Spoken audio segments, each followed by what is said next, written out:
Anthony Polidano. Okay, well, I got the Anthony bit, and the Polidano is Maltese? Yes.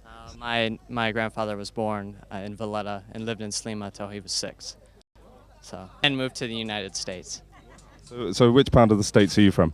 Detroit, Michigan.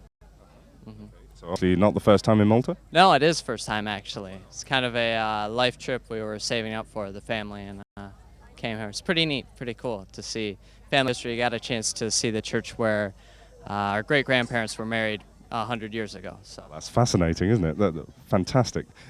So what are your first impressions when you came here? Obviously you had a family background to look back at. it's very hot. It's very exotic because Malta, unlike other countries where they're kind of set in one culture, Malta is such a variation of all kinds of different cultures. You know, a little bit of Egypt, a little bit of Arabic, a little bit of Italian. It's a melting pot. Yeah, true. You know, they say New York City is a melting pot, but Malta probably more so because it's so close to all the different countries. And so much older, of course. Yes, yeah, and more history, I think. Yeah. So tell us about Malta, your impressions. I mean, the boats, the food, the people. Oh, the food is very good. Everywhere you go, you can get something different. I haven't tried all the seafood yet, but you know, it's very good. The people are very nice, very friendly. What about here in Marsaxlokk when you see the fish stalls? I mean, it's not something you're going to see in. No, definitely not. We don't have you know, squid for sale or anything like that back there. It's a little different to see everything out in the open, and we have stores that sell everything that are, you know, under a roof in the United States, but here everything is you know, it's kind of one long store that seems to go on for a mile, you know, just one row. But Good, isn't it? yeah, it's pretty neat. It's cool.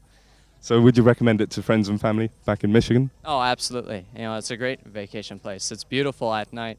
You know, Malta's very hot in the day, and it's nice to go out and sunbathe, but don't stay out too long. I burned pretty bad. That's a very good tip, and we keep repeating this. Do be careful not to burn yourselves. So what other tips would you have for fellow visitors or tourists coming to the island? Gosh, I don't really know. Maybe try and get a background to the Maltese culture. Definitely go and look up some of the historical things. The Blue Grotto was very beautiful, and the nightlife, the discos and that kind of stuff. If you're a younger person, those are fun. I think that's one of the beauties of the Maltese Islands, the fact that there's something for everybody, young or old. We were just talking to a couple earlier where the lady had multiple sclerosis and showed how better she feels when she's in Malta, so they keep coming out. So do you think you'll be returning? Oh, definitely. Someday, you know, when I have a family and children, take them back and see kind of where their roots are. It would be fun. Back in Michigan, do people say Polidano? What kind of name's that? No, most people assume it's Italian, actually. So you get mistaken for that. In fact, when my family came to the U.S. a long time ago, they dropped the O off the end of their last name, so people didn't think they were Italian. And I put it back on a couple years ago. So it's Polidon, and then it became Polidano. Yeah, now it's Polidano again. So. Good for you. That's excellent. What about the Maltese people themselves? Could you live here?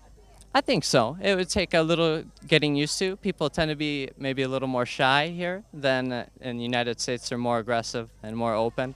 And I think once they trust you and get to know you, I think they'll warm up pretty good. Yeah, definitely.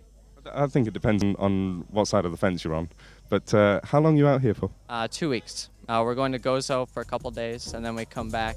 We're staying in Sliema.